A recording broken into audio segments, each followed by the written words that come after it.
Orada həkdir. Ay çatmadı.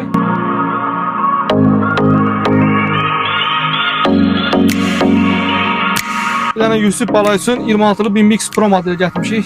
Yəni sür testlərə gör necədir. Ya.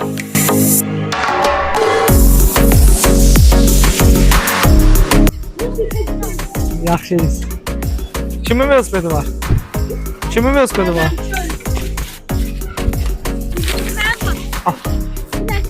Velosipedi təkərləşir. Orada həkdir.